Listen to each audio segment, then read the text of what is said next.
Barthes is one of the most important and influential of the contemporary French cultural critics. He died in 1980, but before he had finished his final work, he had broken decisively with the most important traditions in post-World War II Western European thought. Particularly, he made a decisive break with structuralism and with Marxism.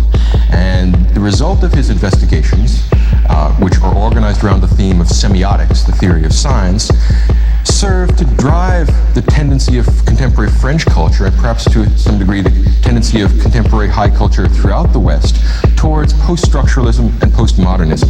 So this is Barthes' great achievement, which is bound up with his critical activities. And we might be inclined to say that Barthes offers us one possible reading of Nietzsche.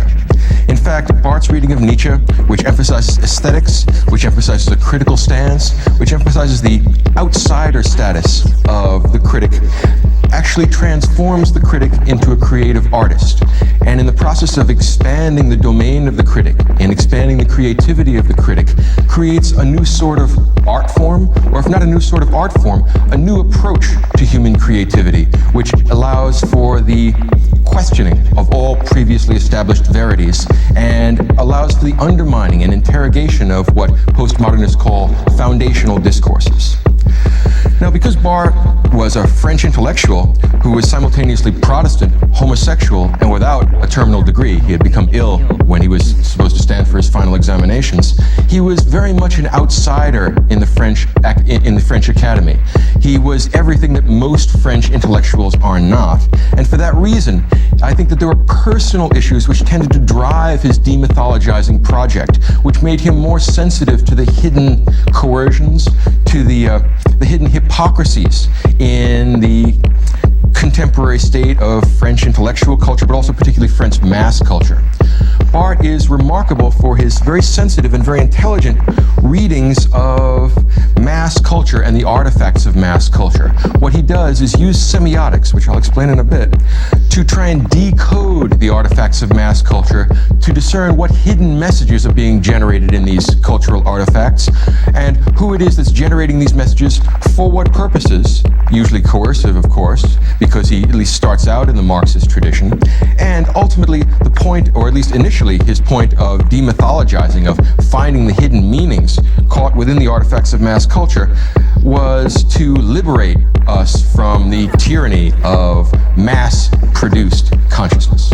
So he wants to free us, to liberate us, and perhaps individuate us. He says in a piece called The Lover's Discourse, which is a lovely book, very half novelistic and half essayistic. It's quite a lovely piece. He says that the reason why he wrote the book is because the Lover's Discourse is a discourse of profound loneliness. And in fact, Barthes is continuing a theme that was developed in the middle part of the 20th century in French culture, the idea of the lonely ego, existentially operating in a void of meaning, in a void of coherence, deciding arbitrarily how to arrange and fix the world, in a way almost constructing the world.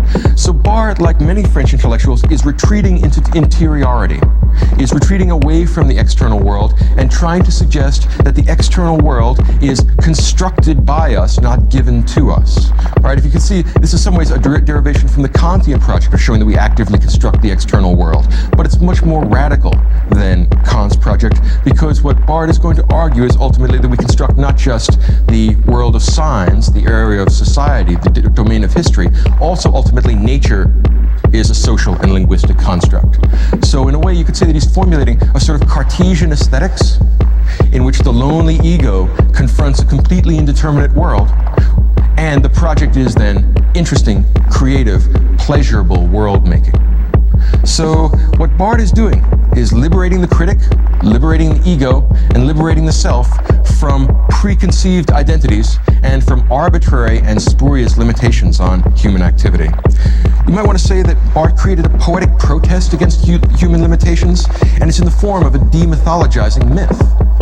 We will find, ironically enough, at the end of his project, that Barthes goes so far in the process of semiotic demythologizing that not only does he conclude that he is able to demythologize the various artifacts of mass culture around him, but he becomes reflexive and ironic and undertakes to inquire into structuralism and Marxism and semiotics itself, if it is not also a myth with a hidden agenda.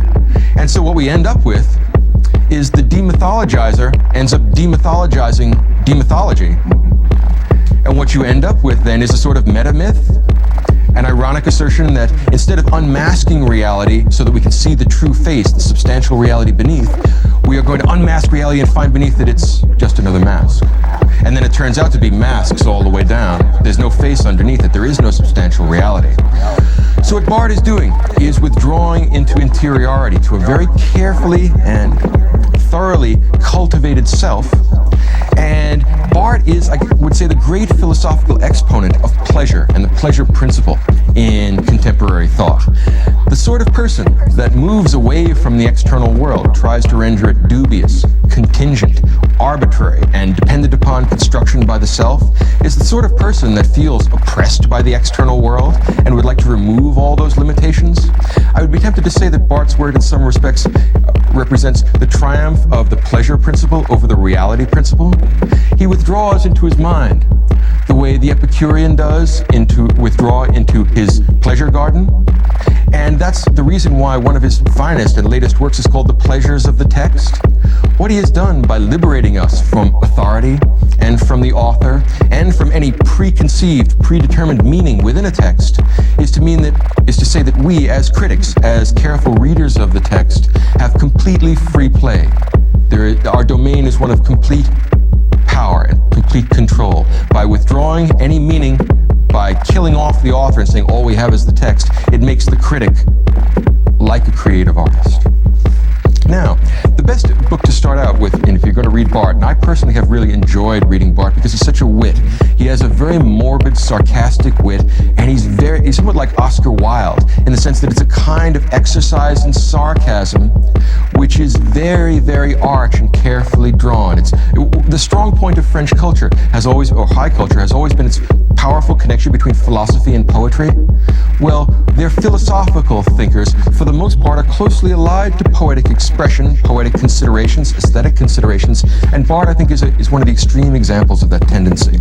Now, in a book called Mythologies, which he wrote in '57, what we have here is a combination, a rather ironic combination of Marxist Kulturkritik, something like that which we found in, say, the Frankfurt School, unmasking the media of mass communications, things like advertising, showing that they are a way of exercising social control performed in the interests of a certain small elite within society. Well, Barthes is doing something like that in his Mythologies. It's a collection of short essays in which he examines various artifacts from French culture in the 1950s and demythologizes them. He says, this is what it appears to mean, this is what it appears to signify, and yet there is another hidden second level of meaning that goes beyond that, and that's what he's searching for. He calls the second level of meaning myth. Now, at the end of it, at least in the English-American edition, is an essay that Barthes wrote 14 years after he wrote his book Mythologies, and that's called Myth Today. And that's where he begins this project of ironic reconsideration of the demythologizing project, where he says, you know what, it may have been that I was unable to pull off what I was trying to pull off because it may be masks all the way down. If there is no substantial reality behind appearance, then the possibility of demythologizing the world completely disappears. It's just one myth after another. Let me give some examples of his activity, and this may make it a little bit more sensible. What he does is semiotics. Semiotics can be defined as the science of signs or the theory of signs. The general science of signs is what de Saussure calls it. It's a subset of structural linguistics, which was founded and organized by de Saussure around the turn of the century. And semiotics views the human domain as the domain of symbols, as the domain of signs. And what it does is try and read these symbols, read these signs, and look for their internal coherence. Semiotics is concerned primarily with the internal coherence of relations between signs.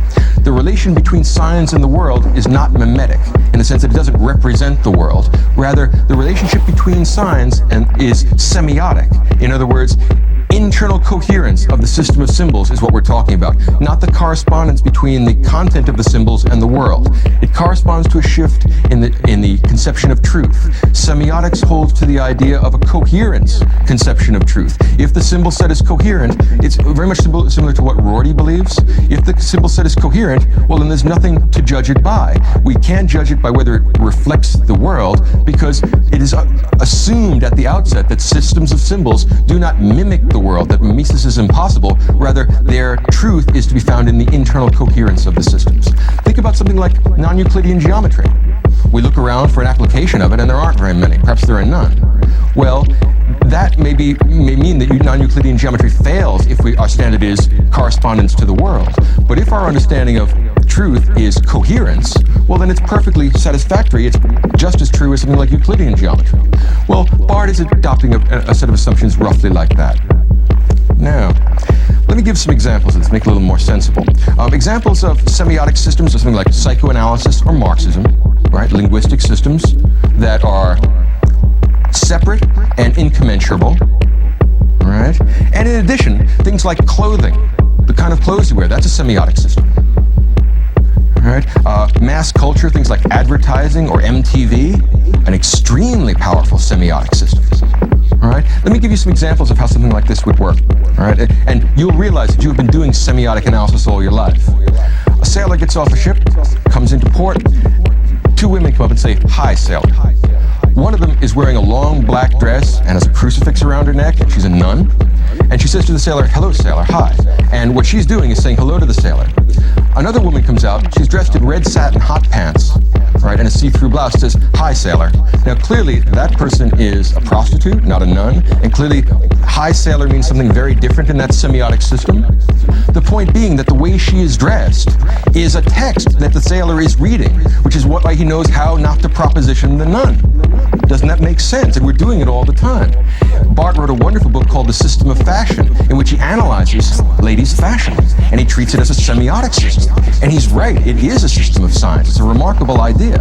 So one of the utilities of this is that it can be applied to the entire human domain. All kinds of communicative activity, or every kind of sign can be broken down and analyzed. We can find its first order meaning, and then perhaps we can also find a second order meaning. And that second order meaning, the myth that underlies it, that hidden meaning, that's Barthes' project. It's a very interesting set of thoughts. All right, now let me give you some examples of this and make it a little more sensible. Barthes has a wonderful sense of humor, and he seems to be attracted to kind of the bizarre and odd in the world. He finds things that approach the world obliquely and ironically, and it's strange that a highly cultivated, extremely a sensitive French intellectual should write an essay on professional wrestling, on detergent, on striptease, on the brain of Einstein. Remember that Einstein's brain was taken out and put in a jar and saved? There's an essay on that as a cultural icon. In other words, he goes, what does that mean? Plastic. He reads it. What does plastic mean? What's the myth hidden in it? You wouldn't have thought perhaps there was any myth hidden in it. In fact, this is Barthes' project, to go from surface structure to deep structure. After he reconsiders it, 10, 15 years later perhaps, he realizes there's only surface structure. He just moved from one surface to another. Let me give you some examples of what he tells us about wrestling that's worthwhile, and then why I think this guy is really deep, and if not always deep and not always accurate, always entertaining and very sharp. He says wrestling is something that's laughed at by intellectuals, all us professional smart guys with PhDs. We look down upon professional wrestling and the people that go, and it really doesn't amount to very much because it's kind of, well, childish, it's silly, it's pseudo-sport. In fact, Barthes has another reading, it's a much deeper reading. He says, the reason why working class people go to wrestling is because it's a spectacle, not a sport. They're not stupid. They know full well this is entirely rigged, entirely fixed. So the question arises for Barthes, which wouldn't perhaps arise in the mind of most intellectuals, what the hell do they get out of this? What's the point of it? Why go to see this spectacle? Well, Barthes has a real interesting way of looking at it. He says this idea of a community spectacle where we already know the outcome and what we're cheering really is symbols, or the personified symbols of various kinds of cultural trends. For example, Hulk Hogan or someone like that comes out dressed as an American hero wearing the flag. We're all rooting for America, and he's the personification of that, which is why we know in advance that he's got to win. Well, here's what Barthes says about wrestling. He says, not only is this not what it appears to be, but in fact, if you look back, you will find in the spectacle of wrestling the origin of Attic drama. When tragedy started out, it was not high art. It was popular art, and everybody knew exactly what was going on, and the end was foretold. Everybody knew it. And what was going on in Oedipus? The same thing that's going on with Hulk Hogan in a way. Oedipus is a symbol, not a person, and we all know the outcome of the story. We all know how this has to end. We're just cheering on because it creates a sense of social solidarity among us. In other words, he represents us. So, it's a real put down or come down, because it's characteristic of contemporary intellectuals to think of something like tragedy as the highest of high art. What is a greater achievement of Attic culture than Oedipus? Well, Barthes thinks that Oedipus at least started out, and that we've transformed it, but at least the way it started out, it was something like Hulk Hogan. It was all the people, the average man in the street or man in the agora would go in there and cheer away, knowing full well that Oedipus has to get it in the end. And the point is that it's a spectacle, not a sport. It is a tale which is foregone, and it is a system of signs, which is a very interesting thought. You didn't think you could read professional wrestling. In fact, it's a text. Very interesting thought. All right, let me take it a little further. Detergent.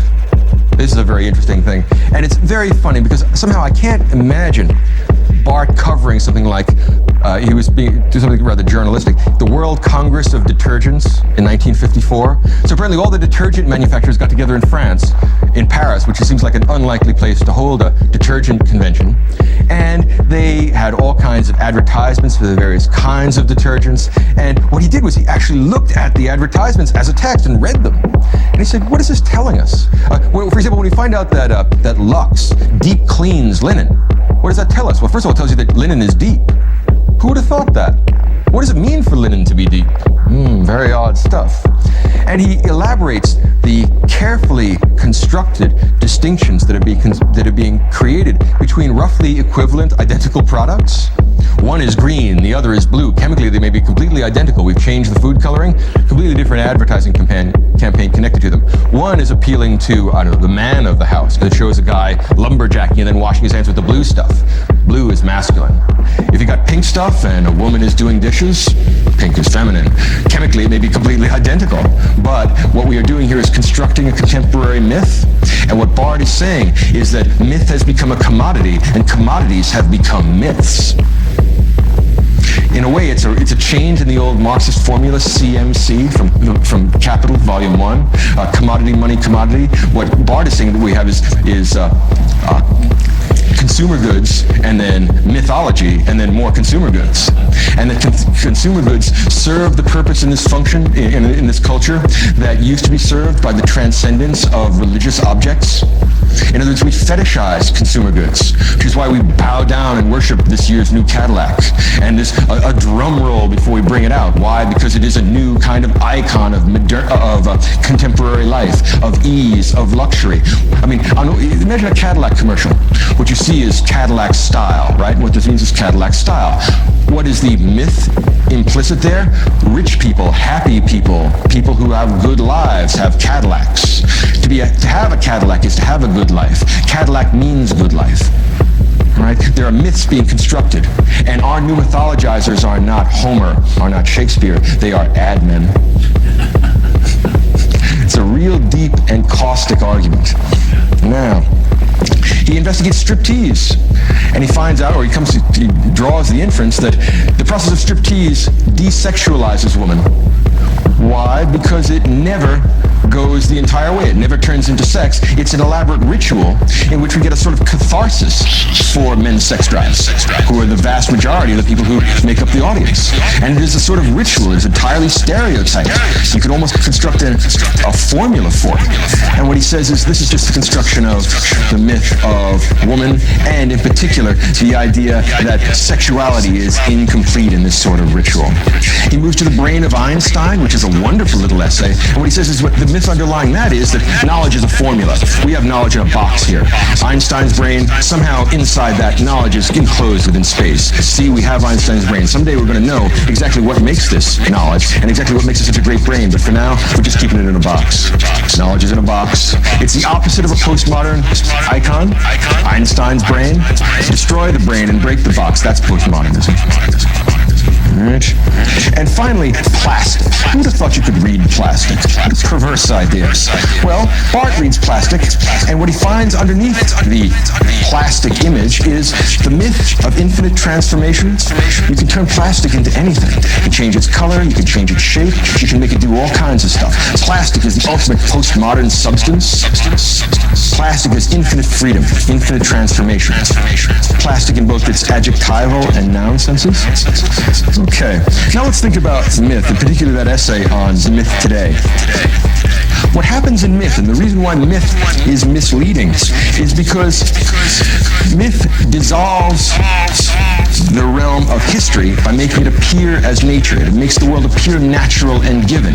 It disguises the message that is being proposed. And the most important of Barthes' examples of this, which has been discussed ad infinitum, ad nauseum in the criticism of Barthes, is the picture of the Negro soldier.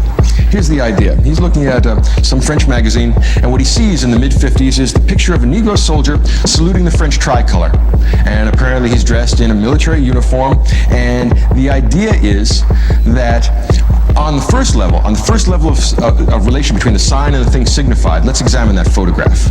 Level 1, we have a sign, which is this piece of paper which has a film of light and dark spots on it. That's what a photograph is, in a literal, strict sense? Okay. What that sign signifies is a picture. It is the saluting Negro soldier. So that's level 1. That's the obvious surface level of what that photograph means. But Barthes says, you know what that photograph really means at level 2, in which we transform. Think of it this way. Think of the photograph relating to the idea or the image of the Negro soldier as a sign relating to a thing signified. So far, so good, because semiotics investigates signs and their relationships to what they signify.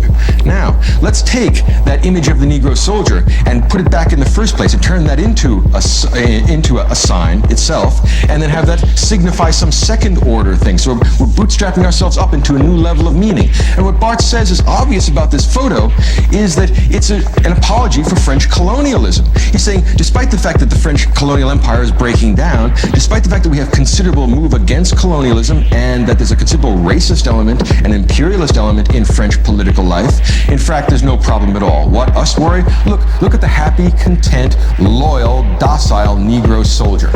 That's why he's saluting the tricolor there, and that's what that message is really all about. And he says that's really exact. In other words, he thinks all the artifacts of modern culture are like that, and we are all influenced by a sort of disguised coercion. It's a deep argument. Let me make it a different analogy and make it a little more sensible and bring it home in contemporary America. Rambo.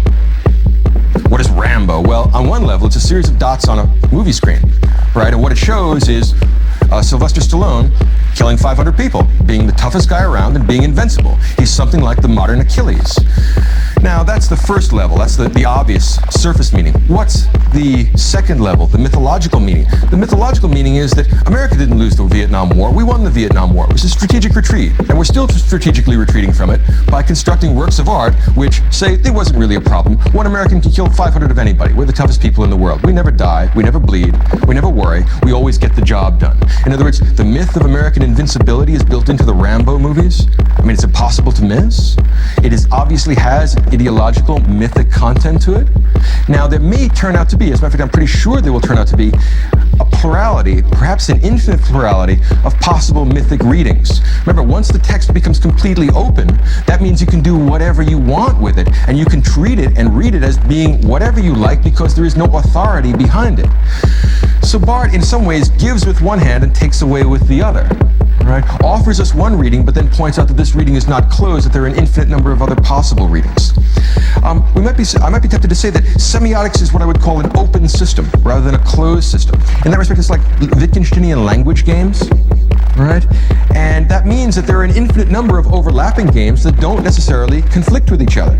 Consider the proposition, for example, that we do a Marxist analysis of the American Civil War, and we find out that Abraham Lincoln freed the slaves because of his feelings about authority towards his father or something. Or we do a Freudian analysis. We also might want to do a Marxist analysis saying that the reason Lincoln freed the slaves is because he was the agent of advanced capitalism. The point that is made by Barthes is that semiotics tells us that these systems are not mutually exclusive.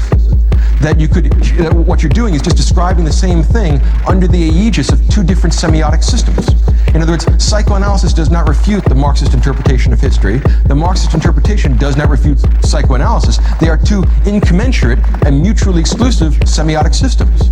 And there is an infinite possible proliferation of semiotic systems, so we get an infinitude of criticism and an infinitude of interpretation. Right?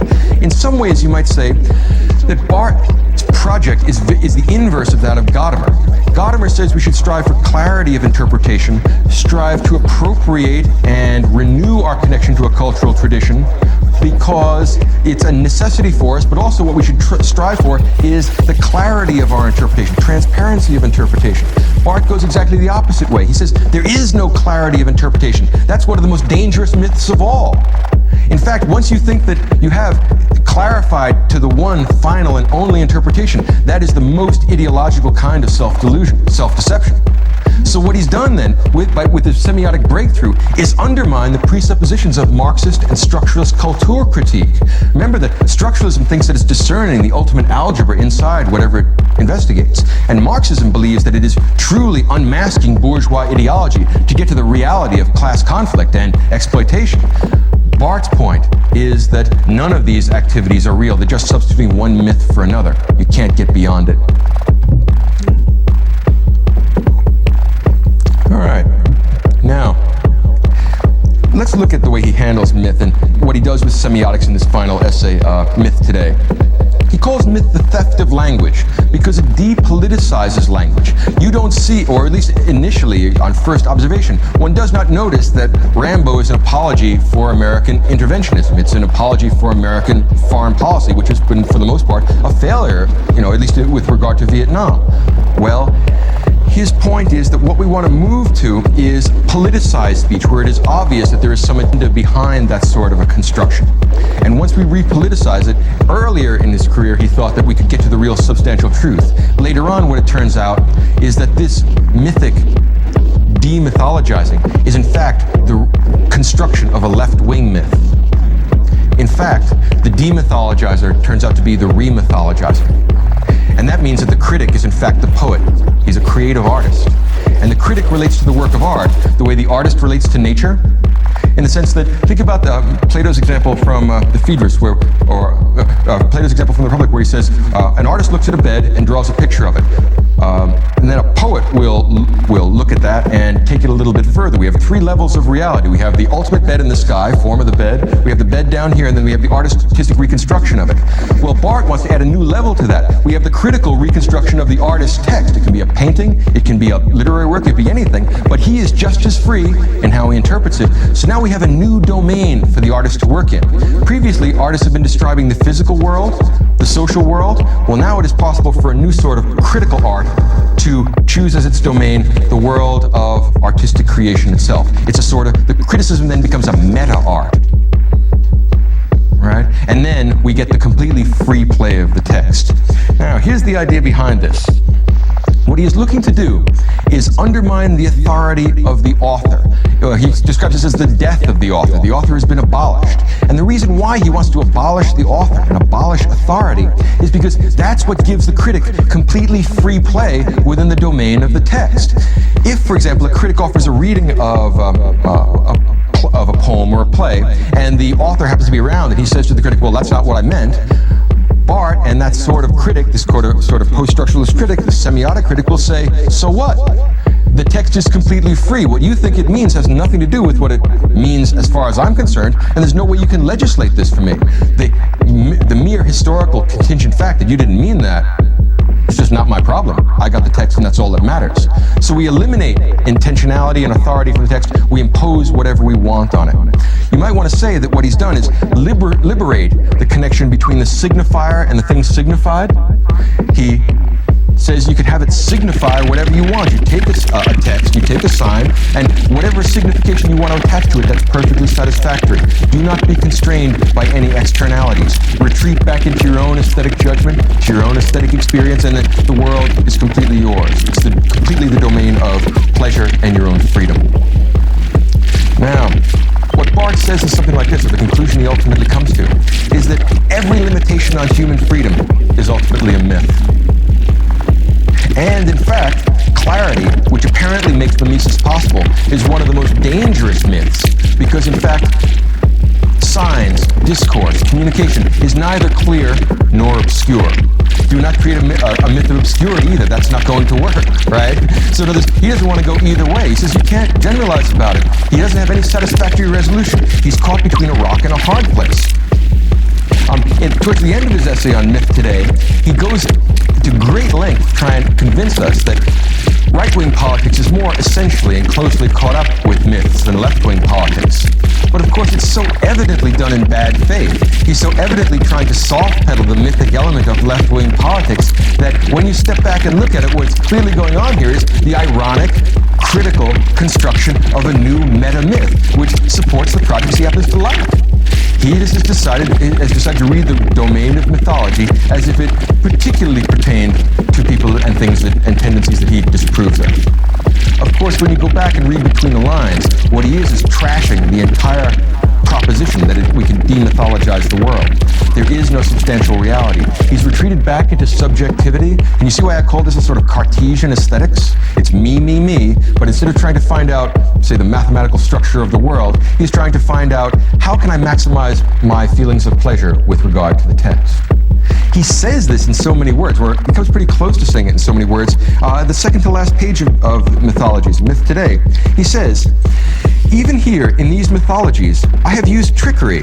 Finding it painful constantly to work on the evaporation of reality, I have started to make it excessively dense, and to discover in it a surprising compactness, which I savored with delight." So the justification for this critical activity is not the fact that it truly represents the world, because you can't truly represent the world. The justification for it is that he really savors it with delight. In other words, this is the triumph of the pleasure principle over the reality principle. All right? We can choose two ways to go in this domain of postmodern, post-structuralist weightlessness. We can move towards the will to power, or we can move towards the will to pleasure.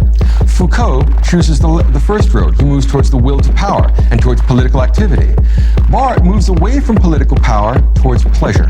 And in moving towards pleasure, he withdraws into a sort of aesthetic quietism in which you could have political activity as a sort of hobby, but you can't quite take it with the grim and determined seriousness that Barthes does. He's involved too much in absorbing the pleasures of the text. He's become an intellectual aesthete. All right? And pleasure is the only justification for any intellectual activity because it can't mimic the world. So all of human life is potentially the domain of freedom, creativity, which is to say art. And the transformation of life into art is one of the most powerful and worthwhile readings of Nietzsche. You can see how this is all homage to Nietzsche in a way. And the idea that there's no distinction between appearance and reality, that ultimately all we have is an infinite series of masks and an infinite series of illusions. What could be more Nietzschean and perspectival? What could be more ironic and at the same time gratify one's will to power, particularly if the will to power has been transformed into me, simple internality. The will to power becomes the will to pleasure. It's worth comparing Barthes' work to the work of some of the other structuralists or Marxists to see the uniqueness of his sort of position, and also to see how, in some respects, it all simultaneously expresses a general collective tendency in particularly French intellectual high culture. One of his contemporaries, Althusser, tried to unify Marxism and structuralism. And that, in some ways, is the last of the modernist paradigms. We get these giant deterministic systems and then try and show that they both operate simultaneously and are both part of some larger meta-system. Well, Barthes knew Althusser, and his reaction to this was saying, look, this is the worst thing you can possibly do. The reason we are giving up structuralism, the reason we are giving up Marxism, is because these large deterministic systems, first of all, inhibit, and as a matter of fact, prohibit human freedom. Right? Freedom turns out to be an illusion. You get these giant deterministic systems. And in addition to that, they all entail totalizing discourses, huge meta-narratives, big picture stories, which no one believes in anymore. No one takes seriously, or at least Barthes says, that the people who are on the cutting edge of high culture at the time that he is writing can no longer take seriously the idea that everything has a secret algebra hidden inside it, and it's the job of structuralists to find the secret algebra hidden in mathematics, hidden in crystals, hidden in biological life forms, hidden in literary constructs, and also hidden in anthropology. He says, no, there's no secret algebra hidden in everything. That's a myth that you people made up so that you could legitimize structuralist discourse. He says, the party's over for that. We got so good at being critical. We got so good at being negative and negating. We negated the sort of structures which made this criticism and negation possible. In some respects, I think it was one of the artists involved in the Dada movement who constructed a machine that the first time he plugged it in, it destroyed itself. Well, that is very much this conception of culture. You plug the machine in, it criticizes everything around it, and then when it gets kind of antsy, it starts to criticize itself, and that process of destruction, that Nietzschean philosophizing with a hammer, becomes a sort of intellectual vandalism.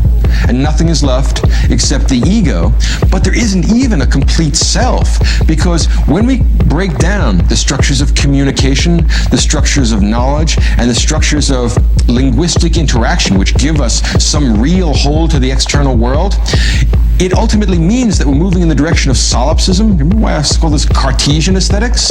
And that means that it's just me and my world and whatever I might happen to wish to do with it. The advantage of this is that it allows us completely free play within the domain of our experience and within the domain of our mental activity. The disadvantage of it is that it is a hopeless attempt to avoid the external world. And the problem is that the external world is still there, whether you like it or not. As Dr. Johnson said, I refute it thus. There it is. Barthes thinks that this is another ideological construct, and that the external world is socially constructed, linguistically constructed, and we could simply unconstruct it if it gets in our way. It's amazing the degree of egoism and wishful thinking that you need to engage in before you can argue a project like this. It takes one set of presuppositions and radicalizes them, take them as far as he can possibly go. The problem is that the snake ultimately ends up eating its own tail, and the whole project disappears. This is what we get when we get to the end of, towards the end of Barthes' life, the last 7 or 8 years. His work becomes intensely personal, and it's not clear at some times whether he's writing a novel, or whether he's writing a piece of literary criticism, or whether he's writing a series of essays, or whether he's writing one essay, or whether he's writing a book formally like that of Nietzsche, or say The Gay Science, where it's just a series of vignettes that don't really hold together. He completely gives up on the idea of structure or form. It all begins to break down, and this breakdown of literary structure, this breakdown of communicative or communicative form is analogous to the breakdown of external reality. And when we lose that direct mooring to the external world, what happens is that the self begins to become contingent and dubious and fragmentary. May I suggest that, as Wittgenstein pointed out, the self, like language, is socially constructed, and that when we try and remove ourselves from the external world, the result is that we end up talking to ourselves. Right? Now, I'm not certain that that's a problem for Barthes. I think that he finds this a sort of, how can I put it, a sort of transcendence, a sort of way of getting beyond the mere contingency, the mere limitations of human life, towards some new external other realm. In a way, I'd almost be tempted to say that he's reinventing metaphysics, and instead of putting it somewhere else outside of space and time, he's putting it within the domain of his own consciousness, and then he's shooing away the rest of the world, saying, I'll allow you to exist if I decide to invent you linguistically, but elsewise, do not interfere with my activity. I wish to be totally free. So if Shakespeare were to come to him and say, I think you're misinterpreting one of my plays, he would say, well, what does your opinion have to do with my freedom? Get away from my face. Right? I have totally free play. And what that amounts to is the idea that Barthes is a sort of anti-Daedalus. If you know the Daedalus myth from Greek mythology, he's the one who found the way out of the labyrinth. Barthes' reply is, labyrinth? What labyrinth? I live here. We're not trying to get out. There is no out. This is it. You happen to be locked in your subjectivity, and the domain of your universe ends with your fingertips. And the idea that there is a way out of this problem that will allow us to find the way the world really is, as opposed to the way the world is within the domain of our semiotic system, is just the hopeless Platonic dream of modernist of metaphysics from the time of the ancient Greeks to the time of the moderns, up to, say, Levi-Strauss. So what he's saying is, this is it. I live here. Get used to the absolute contingency of subjectivity and get used to replacing all your other standards, things like logical coherence or correspondence to the external world. Move away from all that reality principle stuff just towards pleasure, because that's the only thing that could ever justify any of your intellectual activity. And even that doesn't justify it. There is no justification for intellectual activity.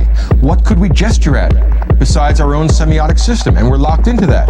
Semiotic systems are incommensurable and untranslatable. And because they're incommensurable and untranslatable, there's no necessarily conflict between Freudianism and Marxism. It's just that there's no privileged position from which we can decide that Freudianism, as opposed to Marxism, is the true semiotic system which discloses ultimate reality. There's just no such thing. There's an infinite number of perspectives. Right? And that means that we break down into a world in which we're all profoundly lonely, and we have whole societies composed of atomized individuals speaking their own language, living in their own world. Can you see how this is going to tend to liberate the centripetal forces of the mind and keep us from having any of those centrifugal forces which hold language and society and culture together? And can you see then why this is a negative critique which finds certain tactical uses in asserting that demythologizing is at least possible, or at least occasionally useful, in advancing left-wing politics? What we have here then is the artist or critic as political dilettante. In other words, Barthes likes to pursue politics once in a while because he finds it pleasurable. And the sort of politics he likes to pursue is the politics which increases and extends his own pleasure. And the reason why he does it, well, at the fundamental level, is because he finds it pleasurable. Pleasure is the only thing that one can refer to. But for tactical reasons, it may be useful not to suggest that. It may be worthwhile to write a book suggesting that left-wing myths are very different from right-wing myths, and they're not nearly so mythological somehow. And what he's doing is just creating a meta-myth, a new myth. And that means that we have a new order of poetry called literary criticism. We have a new order of critic who is now the ultimate poet. Because where the poets had to accept contingency and had to accept the simple determination of the external world, the critic is not bound by nature. The critic is trying to undermine nature. The critic flees from nature into the realm of the text. And that's why I think it's correct to describe Barthes as anti-Daedalus, the guy who says, stop asking the question of how to get out of the labyrinth. Stop asking the question of how to find substantial reality independent of your semiotic mythologizing. In fact, it's masks all the way down. And for that reason, he adopts a sort of ironic stance, because what is there left for the critic to do? Certainly he can't communicate any reality about a text to anybody else, because it won't be any more real than whatever they already believe and whatever they already think. The only thing he can do is indulge himself, is gratify his desire for pleasure by increasing the domain of his freedom so that it covers all communicative behavior, so that it covers the whole set of signs. Nature, for example, is one of our signs for external coercion, the externality of things. Well, we can treat that as a myth as well. The whole world then becomes a human domain, constructed by human beings in society and constructed by human beings in language. It is Cartesianism raised to a social collective level, based not upon physics but upon aesthetics. For reasons that I think are clear, Descartes is such a great thinker. French culture has never been able to get out from under the shadow of Descartes. They all have a problem with either accepting their own selfhood or demonstrating the reality of the external world. It easily slips off into solipsism if you start your philosophical investigations from the inside. It's going to be so hard to make that jump to outside stuff. It may be there, but then again, it may not. Summing up then, let's think about what this amounts to. First of all, it's very clear that the demystifier, in this case Barthes, is also a remystifier, that the critic is an artist. This is a position of extreme solitude, a sort of Epicurean withdrawal into the safety and sanctity and security of the soul. And the result is that we have an ironic meta-myth. He intends to communicate to us the fact that there's really nothing to communicate about these texts, except the fact that they are totally free and open, and that there's no authority which you can refer to as coercing or limiting your interpretation. What I would say goes on here then is that in constructing this Cartesian aesthetics, Art makes readers little gods and gives them omnipotence over an infinite domain called the literary text.